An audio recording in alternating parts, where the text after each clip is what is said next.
ഗ്രാമനഗര വ്യത്യാസമില്ലാതെ നാട്ടിലെങ്ങും പൂവിളികൾ ഉയർന്നു തുടങ്ങി. എല്ലാ വ്യാധികളും മറന്ന് നാടാകെ ഓണത്താൽ ബന്ധിപ്പിക്കപ്പെടുകയാണ്. അത്തദിനത്തിൽ കോഴിക്കോട് ജില്ലയിലെ ഗ്രാമീണ മേഖലയായ ചേളന്നൂരിൽ നിന്നും ഞങ്ങളുടെ പ്രതിനിധി രാജേഷ് പറമ്പിൽ തയ്യാറാക്കിയ സെൽഫി റിപ്പോർട്ടിലേക്ക്.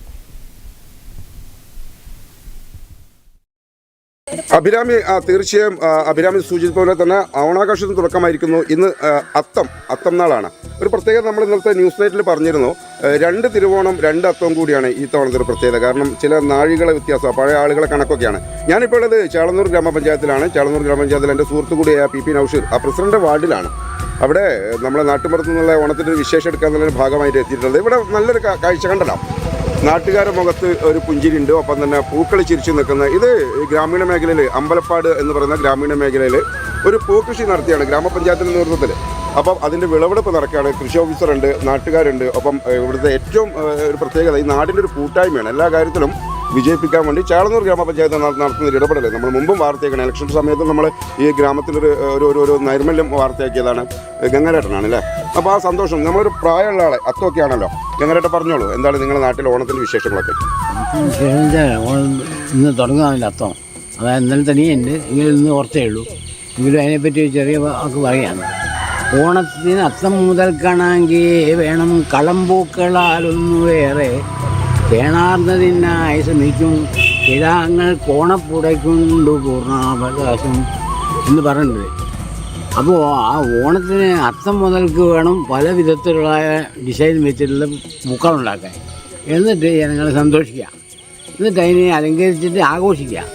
അതാണ് വേണ്ടത്. തീർച്ചയായും നമ്മൾ ആള് തെറ്റിയിട്ടൊന്നുമില്ല കേട്ടോ. കൃത്യമായിട്ടുള്ള ആളെടുത്താണ് അത്തത്തിനെത്തിയത്. ചേളന്നൂർ അമ്പലപ്പാടുള്ള ഗംഗാരേട്ടനാണ് ഓണത്തിൻ്റെ ആ ഒരു പ്രത്യേകത പറഞ്ഞത്. ഞാൻ ഇവിടുത്തെ കുറച്ച് നാട്ടുകാർ കൂടി നിങ്ങൾക്ക് കാണിച്ചു തരാം, പ്രേക്ഷകർക്ക് കാണിച്ചു തരാം. ഇതാണ് അഭിരാമി, ഇവിടുത്തെ ഒരു നാടിൻ്റെ ഒരു വിശേഷം. ഇന്ന് ഇവരൊക്കെ പൂവിൻ്റെ കൃഷിയൊക്കെ എടുത്തതിന് ശേഷം സ്വന്തം വീടുകളെ മടങ്ങും. പിന്നെ ഓണാഘോഷം ഗംഭീരമാക്കും. ഏതായാലും പിന്നെ എല്ലാ ആദികളും വേദനകളൊക്കെ മറന്നിട്ട് ഒരു കൂട്ടായ്മ എല്ലാ ആഘോഷോത്സവം തരുന്ന സന്ദേശം തന്നെയാണ്. PP നൗഷീർ ചേരുകയാണ്, ഗ്രാമപഞ്ചായത്ത് പ്രസിഡന്റ്.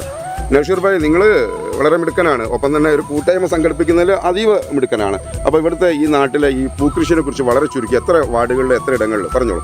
നമ്മുടെ പഞ്ചായത്തിൽ 21 വാർഡുകളിലും നമ്മൾ ഈ പ്രാവശ്യം ഇതുമായി ബന്ധപ്പെട്ടുകൊണ്ട് ഓണവുമായി ബന്ധപ്പെട്ടുകൊണ്ട് പൂക്കൃഷികൾ സംഘടിപ്പിച്ചിരിക്കുകയാണ്. എല്ലാവരും വളരെ ആഘോഷത്തോട് കൂടിയിട്ടാണ് ഈ പൂക്കൃഷിനകത്ത് ഏർപ്പെട്ടിരിക്കുന്നത്. സംഘങ്ങളായിട്ട് ഗ്രൂപ്പുകളായിട്ടാണ് നമ്മൾ ഈ പൂക്കൃഷി നടത്തിയിരിക്കുന്നത്. എല്ലാ വാർഡുകളിലും ഇപ്പോൾ വിളവെടുക്കുന്ന സമയമാണ്. ഇന്നും ഇന്നലെയുമായിട്ട് വിളവെടുപ്പിൻ്റെ ഉദ്ഘാടനങ്ങൾ എല്ലാ വാർഡുകളിലും വളരെ ആവേശപൂർവ്വം നടന്നുകൊണ്ടിരിക്കുകയാണ്. ഏതായാലും ഈ പ്രാവശ്യത്തെ ഓണം ഞങ്ങൾ സ്വന്തമായിട്ട് ഉൽപ്പാദിപ്പിച്ച പൂക്കൾ കൊണ്ട് പൂക്കളം തീർത്ത് ആഘോഷിക്കുമെന്ന കാര്യത്തിൽ ഒരു സംശയം. തീർച്ചയായും ഇതാണ് അഭിരാമി നമ്മൾ നേരത്തെ ചെയ്ത വാർത്തയിൽ അന്യസംസ്ഥാനത്ത് പൂക്കളെത്തുന്നു. പക്ഷേ നമ്മൾ സ്വയം പര്യാപ്തതയിലെ ഒരു പൂക്കളം തീർക്കുക എന്നുള്ള കൃത്യമായൊരു ഇടപെടൽ കൃഷി ഓഫീസർ, ആ ചിരിക്കുന്ന ആൾ കൃഷി ഓഫീസറാണ് കേട്ടോ. അപ്പം ഇവർ അവാർഡൊക്കെ നേടിയിട്ടുണ്ട്. നമ്മളിതിന് മുമ്പ് വാർത്ത കൊടുത്തിരുന്ന പേരൊന്ന് പറയാം മാഡത്തിൻ്റെ? എൻ്റെ പേര് ജിജിഷ, ചേളന്നൂർ കൃഷി ഓഫീസറാണ്. നമ്മൾ പൂക്കൃഷിയിൽ സ്വയം പര്യാപ്തമാക്കുക എന്നുള്ള ലക്ഷ്യത്തോട് കൂടിയിട്ടാണ് ചേളന്നൂർ പഞ്ചായത്തിലെ 21 വാർഡുകളിലും പൂക്കൃഷി ആരംഭിച്ചിട്ടുള്ളത്. വനിതാ ഗ്രൂപ്പുകളെ പ്രത്യേകമായി ശാക്തീകരിച്ചുകൊണ്ട് ഗ്രൂപ്പുകളുടെ നേതൃത്വത്തിലാണ് പൂക്കൃഷി എല്ലാ വാർഡുകളിലും ഇറക്കിയിട്ടുള്ളത്. അഗ്രികൾച്ചർ ഡിപ്പാർട്ട്മെൻറ്റിൻ്റെയും പഞ്ചായത്തിൻ്റെ ജനകീയാസൂത്രണ പദ്ധതിയും സ്റ്റേറ്റ് ഹോർട്ടിക്കൾച്ചർ പദ്ധതിയും ബ്ലോക്ക് പഞ്ചായത്ത് പദ്ധതിയും സംയോജിച്ചുകൊണ്ടാണ് നമ്മൾ ഈ വർഷം പൂക്കൃഷി ഇറക്കിയിട്ടുള്ളത്. നമുക്ക് ചേളന്നൂർ പഞ്ചായത്തിൽ സ്വയം ഉൽപ്പാദിപ്പിച്ച പൂവുകൊണ്ട് എല്ലാവർക്കും ഒരുമിച്ച് അത്തപ്പൂക്കളം തീർക്കാം. തീർച്ചയായും സ്വയം ഉൽപ്പാദിപ്പിച്ച പൂവൊക്കെ കൈപിടിച്ചിട്ടാണ് നമ്മൾ ചേളന്നൂർ ഗ്രാമപഞ്ചായത്ത് കൃഷി ഓഫീസർ നിൽക്കുന്നത്.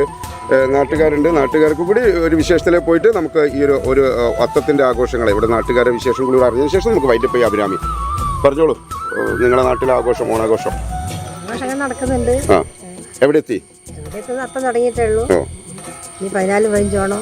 14-15 ഓണം 2 ദിവസം ഓണം ഉണ്ടല്ലോ അല്ലേ ഇപ്രാവശ്യം? അത്തോ 2 ദിവസം ഉണ്ടായിരുന്നു. ഇന്നലെയും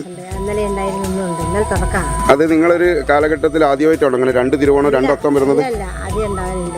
അത് കൊല്ലത്തിന്റെ വ്യത്യാസത്തിൽ തീർച്ചയായും. പേരെന്തായിരുന്നു?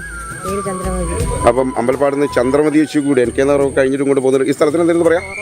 കോറോത്ത് പൈലാണ് കേട്ടോ. അമ്പലപ്പാടിനടുത്ത് കോറോത്ത് പൈലാണ് ഞാനിപ്പോൾ ഉള്ളത്. അപ്പം നമ്മളെ സുഹൃത്തുക്കളും നമ്മളെ നാട്ടുകാരും ഒക്കെ ഇവിടെ ഉണ്ട്. അപ്പോൾ നിങ്ങളെ നാട്ടിലെത്തിയിട്ടുണ്ട്. അപ്പോൾ നിങ്ങളെ നാട്ടുകാരൊരു ഓണത്തിൻ്റെ വിശേഷങ്ങൾ പിന്നെ പൂക്കൃഷി വിശേഷങ്ങളൊക്കെ പറഞ്ഞോളൂ. അപ്പോൾ എൻ്റെ നാട്ടിൽ നിന്ന് പറിച്ച് നടപ്പെട്ട ഒരാളാണ് കേട്ടോ, പറഞ്ഞോളൂ. അപ്പോൾ നമ്മൾ ഓണാഘോഷമൊക്കെ എവിടെ എത്തി? ഓണാഘോഷം തുടങ്ങിക്കൊണ്ടിരിക്കുന്നു. പോട്ട് തുടങ്ങി തീർച്ചയായും. അപ്പോൾ ഇവിടുത്തെ കാഴ്ചകളൊക്കെ നാട്ടുകാർ ഞങ്ങൾ അറിയിച്ചു കൊടുക്കുകയാണ്. വലിയ സന്തോഷം. ഇതാണ് ഈ ശരിക്കും ഒരു ഗ്രാമീണ മേഖലയെ നമുക്ക് കൃത്യമായിട്ട് അറിയിക്കാൻ പറ്റുന്ന, അത്തത്തിന് കൊടുക്കാൻ പറ്റിയ ഏറ്റവും നല്ലൊരു വാർത്ത. ഗംഗാധരേട്ടൻ്റെ ഒരു പാട്ട്, അതിനുശേഷം ചന്ദ്രപ്രതീച്ച് ഓണത്തെക്കുറിച്ച് കൃത്യമായി പഴമ അറിവ് സംസാരിക്കുന്നു. ഇങ്ങനെയൊക്കെയാണ് അഭിരാമി നമ്മുടെ കോഴിക്കോട് ജില്ലയിലെ ഗ്രാമീണ മേഖലയിൽ നിന്നുള്ള ഓണത്തിൻ്റെ ഏറ്റവും മനോഹരമായ കാഴ്ച. അഭിരാമി.